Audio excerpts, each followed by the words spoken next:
My guest today is Bradley Rettler, a philosophy professor at the University of Wyoming and an author at Resistance Money, which is a Bitcoin research collective. The reason that I'm eager to chat with Bradley is his powerful recent essay entitled The Rich Get Richer, The Poor Get Bitcoin. Bradley, thank you for taking the time and welcome. Yeah, happy to be here. I listened to the Scott Harrison Charity Water podcast on the way in today, so I'm pumped to talk about how Bitcoin can help people. Absolutely. That's one of my favorites and something that I'm very passionate about and donated to myself after hearing him speak. So and it is incredible to hear all of the ways that Bitcoin can be used really to help people. So diving right into that, you wrote the essay. Give me the very quick skeleton of the essay. How can Bitcoin help the poor? I think the Bitcoin can help the poor in at least three ways. So poor people suffer from a lack of banking, a lack of credit, and a lack of just maybe general value storage, investment opportunities. So poor people tend to be unbanked. They tend to not be able to get even savings or checking accounts. And they pay something like $2,400 a year just to use the financial infrastructure. They go to check cashing places, or they get advances, or things like that. And that's about 10% of their yearly income they spend just on transacting in the financial space. And that's ludicrous. And there are people that are making billions of dollars because they're preying on these people's lack of either knowledge of how to get a bank account or ability to get one. Maybe their proximity to a bank that would accept them. So that's a huge problem that I think Bitcoin can help with. Second is that Bitcoin can help people who end up seeking credit at payday lenders or title loans. Often they're getting money from these places so that they can pay for the financial transactions. So if they're not paying all that money, the average loan is about $375, and people pay in general 1.5 times the amount of the loan in interest while they're waiting to pay off the loan. And sometimes they'll take out a second loan to pay off the interest on the first loan, and that loan tends to be bigger. And for a lot of people, this snowballs. So there's a great book called How the Other Half Banks that just lays this out in maddening detail of how terribly these people are treated by the financial infrastructure.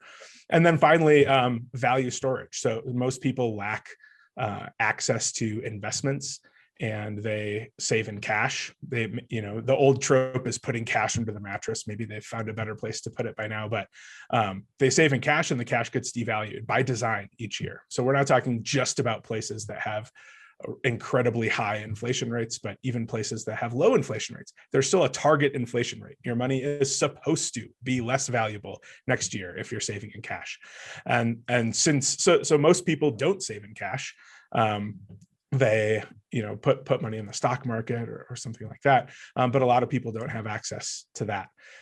The places that do give them access tend to prey on it. They're the customer, they're the product, right? Not the customer, with Robinhood. And so Bitcoin is a way for those people to save small amounts over time to then pass on and hopefully make a better life for their families. So interestingly, I always sort of quip that cash is for spending and Bitcoin is for saving, which touches on your last point. When I was a child in the 80s, an interest-bearing savings account could get me 10% a year. Obviously, now those are effectively negative rates at this point, or you get nothing. So how does a poor person who is living check to check take advantage of Bitcoin as a savings account if it's money that they're going to immediately need? Yeah. So there, I'm not sure. I don't think it's a great idea to save in Bitcoin. I had friends who, after the essay came out, were coming up to me and talking to me about putting money into Bitcoin. And I would say, don't take out any money, or don't put any money into Bitcoin that you think you might need this year. This is not a short-term savings account to keep around for emergencies. You probably still at this point want to keep your emergency fund, whatever that is, denominated in US dollars. And so maybe we could talk about stable coins and lending, putting that on a lending platform. But maybe you just want to keep it in a bank account that earns you absolutely nothing, but at least it's going to be there. For money that you don't intend to touch for a long time, I think the trope in Bitcoin is something like, this isn't my Bitcoin, it's my grandson's Bitcoin. I'm just holding on to it until he exists. Which is the way that you approach an investment in any hard asset. Correct. I Right. mean, you don't buy anything with the intention of selling it because you need the money immediately. Yeah. And I'll remind your listeners, as I remind my friends, that I'm a philosophy professor. I'm not an investment advisor. I don't know about this stuff, but we've seen the volatility over the short term of Bitcoin. So for people who don't have any savings at all, I don't think Bitcoin can help. For people who have really small amounts of savings that they might need to dip into at any time, I'm not sure how much Bitcoin can help. But there's a sizable group of people who can afford to sock away for the long term $10 a month or $15 a month or $100 a month or something. And for those people, there's a question of where they ought to put it. And I'm suggesting in the essay that I think Bitcoin is a good option for that.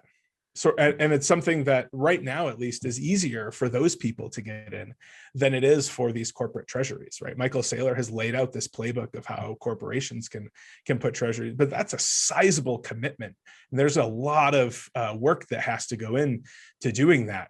I think on a recent episode, Corey said it could be something like 2 to 3 years for a company to put their treasury. But a person can buy $100 worth of Bitcoin in a couple minutes, in 30 minutes. So this is an opportunity, I think, for them to have access to the same kinds of investments that we're going to see corporations doing. And I like that. Yeah. So you touched on the fact that you're a professor of philosophy, obviously not a financial advisor. What are you teaching on a day-to-day basis, and where does Bitcoin fall into that? Are you talking to your students about Bitcoin? It used to be no. I used to just work in philosophy of religion and metaphysics, and just Bitcoin was kind of a side interest, not a research interest. Then I met these two other philosophers who are part of the Resistance Money Research Collective. And we started talking about Bitcoin as a area of philosophical interest. And so since then, I've taught a philosophy course on money. We looked at the psychology of money. Does it operate on our brains more like a tool or more like a drug? It turns out drug.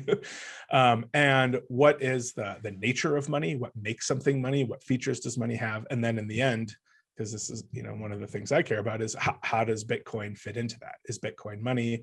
How does Bitcoin operate on our brain chemistry? Perhaps does it work like money? And then we're interested in the research collective in the philosophically interesting aspects of Bitcoin that differentiate it from other kinds of money, specifically the moral dimensions, things like privacy, things like the permissionlessness that make it censorship resistance, things that I'm talking about like financial inclusion. We're interested in some of the metaphysics of money. Bitcoin is natively digital, unlike physical cash. So is there an ontological difference, a difference in kind between Bitcoin and other kinds of money? And then just as we talk about it, whatever else kind of comes out of that.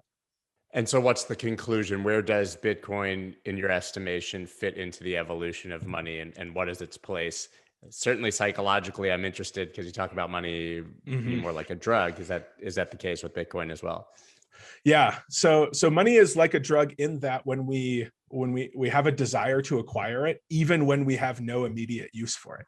So when you think about buying a shovel, you usually don't just go buy a shovel because you just feel this really strong need for it, right? You have a hole that you want to dig, and so you go get a shovel so you can dig the hole. And then you don't need another shovel and another shovel. You don't have a lineup of shovels. But when we acquire money, we don't think I'm going to use this $5 specifically for this. We just want to accumulate it, even when we don't have any kind of use for it. I think Bitcoin is similar, right? People don't think this is exactly what I'm going to use this Bitcoin for. So at least in the psychology, I think it operates a lot like a drug on us. And in terms of the broader overall picture, so one of the reasons, or the main reason that we titled the research collective Resistance Money, is that we see Bitcoin as a competitive check against other kinds of money. Bitcoin is anti-inflationary in terms of the supply. And so that provides a check against governments that might print too much money. If they know that people can just easily leave for Bitcoin at any time, maybe they'll be a little more responsible. It acts as a check against privacy, right? So the Senate is now hearing people talk about the CBDCs. And one of the big themes is like, how private is this going to be? And so noted Bitcoin hater Rohan Gray was up there talking about how the CBDC needs to be private. This needs to be like physical cash. We should not have to count on the government to use our data responsibly, right? They should just not collect it in the first place. And then it needs to be, or Bitcoin is censorship resistant in that nobody sits as an authority on the network telling you what you can and can't buy. And so if there are governments or corporations, right? So this isn't just a competitive check against governments, it's also against corporations. If they're trying to block transactions or block kinds of transactions, they're probably going to be less apt to do that if they know that people can hop to Bitcoin. The Russian dissident Alexei Navalny was accepting Bitcoin donations.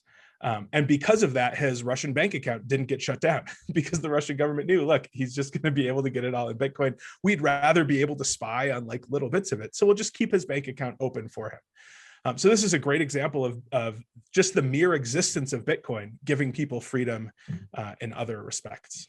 You said that you're a professor of philosophy of religion.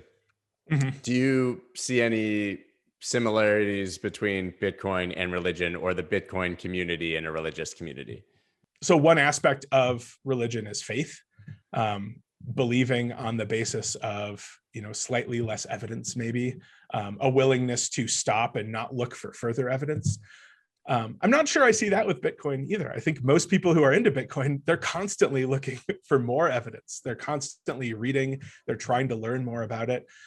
So I think that talking about the way that people view Bitcoin as having faith is probably misguided.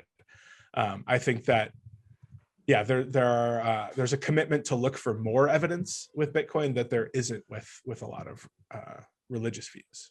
Yeah, I actually tweeted today something about if you have a belief in Bitcoin, then the only thing that's changed is the price. And Bitcoin Tina, who's a bit of a maximalist, admittedly, responded, it should be your understanding of Bitcoin, not your belief in Bitcoin. And he's very passionate about changing the language for that to be the case. And that sort of touches on exactly what you just said.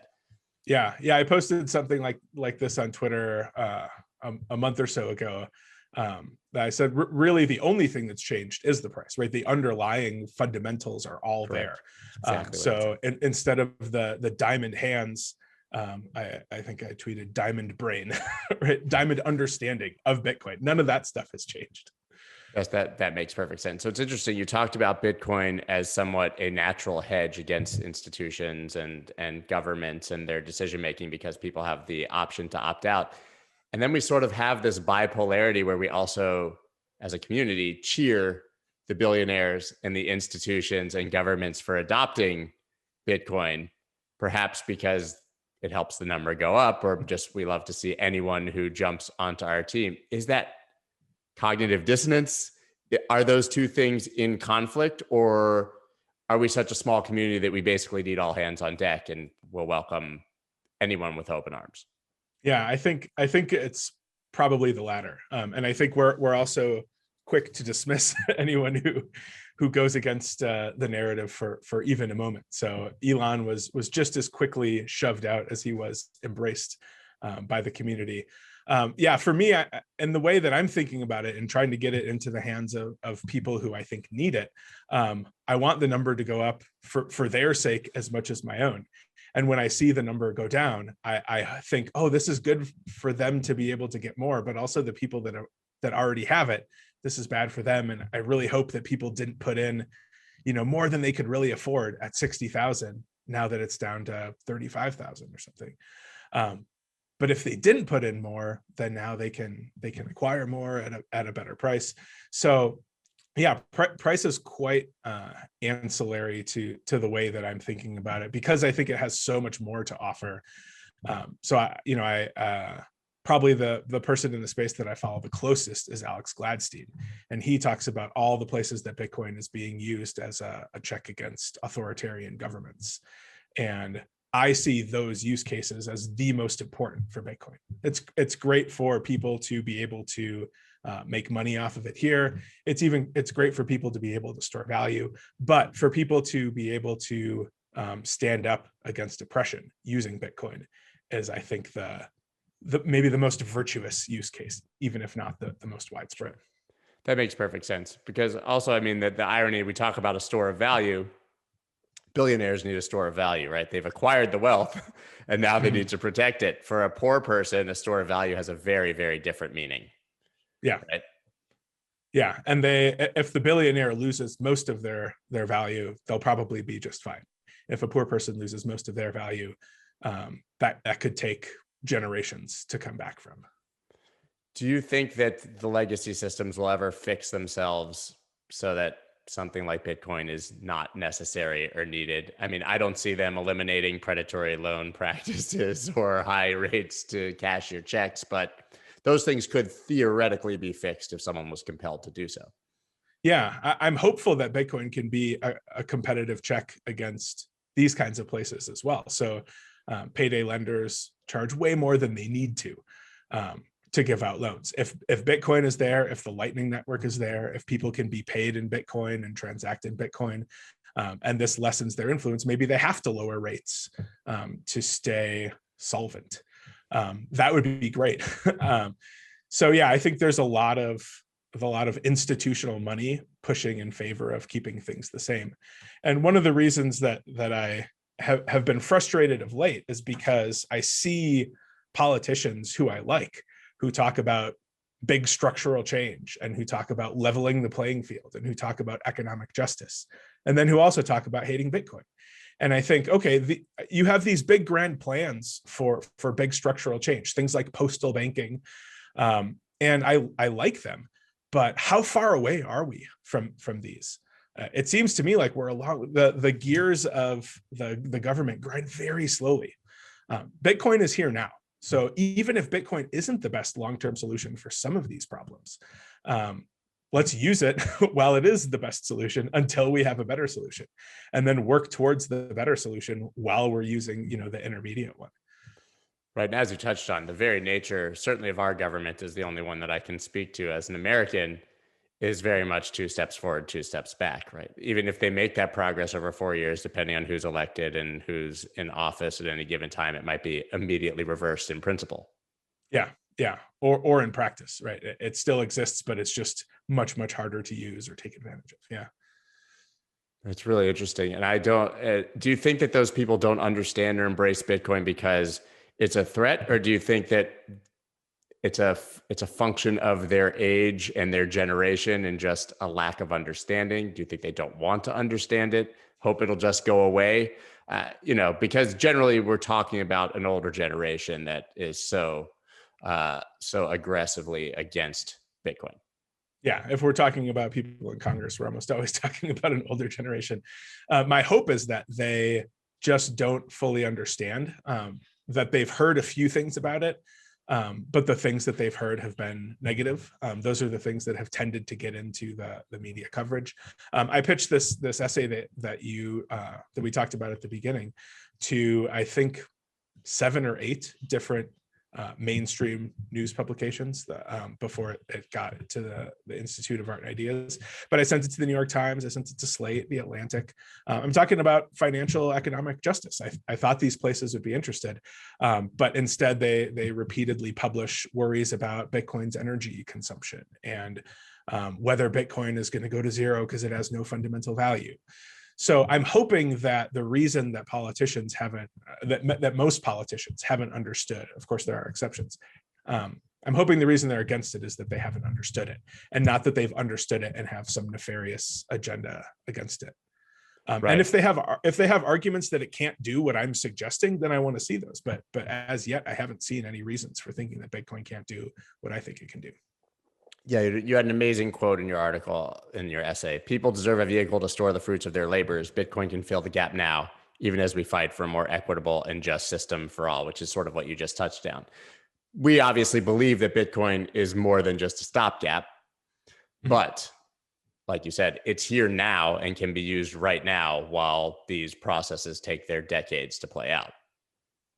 Yeah. So let's adopt Bitcoin for payments and for storing value, and then let's see if we can come up with a better system than Bitcoin. If we can, then that's great. Right. We'll use that. If we can't, then maybe we'll stick with Bitcoin longer than some of these people expect us to. But at least let's start by, say, giving people Lightning wallets on their phones and letting them pay some kinds of bills over the Lightning Network for no transaction or very, very low transaction fees, Pennies. rather than making them pay to cash their checks and then take cash or something, get a cashier's check to pay their rent. Right. Go pay someone else to allow you to pay the bill after paying to get your money. It really is an absurd system. So with all that in mind, how important is what's happening in El Salvador? Yeah, I think El Salvador is a great test case for how people could be paid in and exclusively transact with Bitcoin. There are some people who talk about being on a Bitcoin standard for themselves, which I think just means they try to stay off of the rails of fiat currency as much as possible.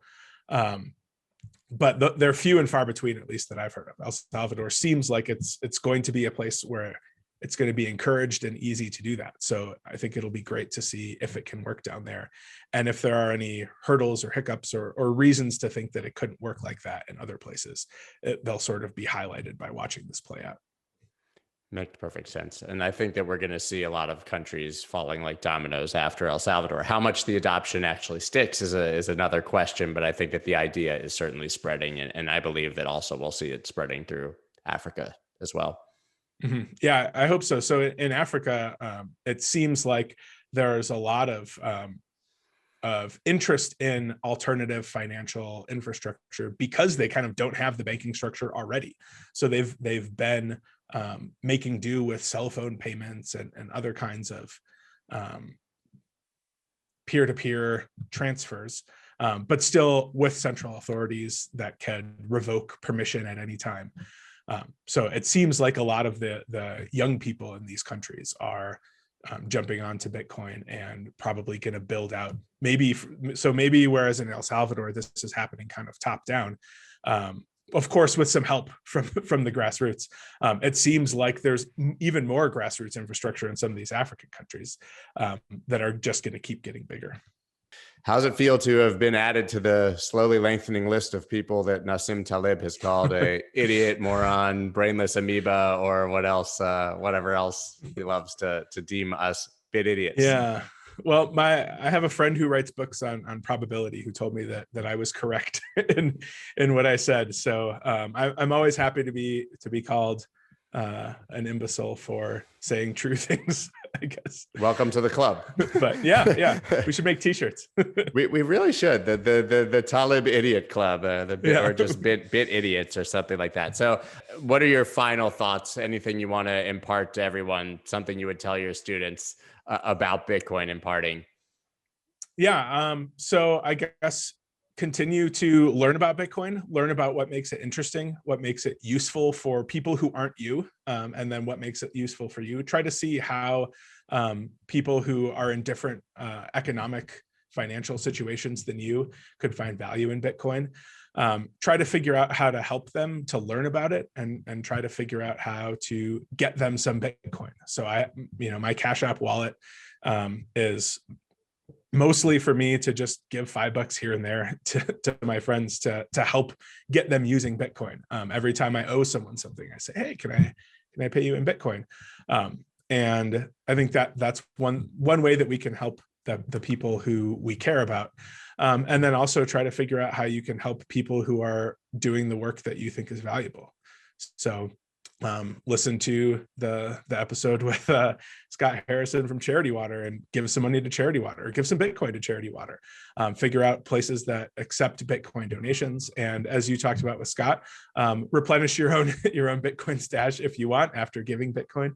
Perfect. And where can people follow you after this episode? So I'm on Twitter at Rettler B. My collaborators are at Resistance Money and at Craig Wormke. And then, if you like that stuff, then the slightly more heady academic stuff is at resistance.money. Thank you so much for taking the time. Absolutely love what you're doing for the space and to push Bitcoin forward. It's very important. Thank you. You too. Thanks.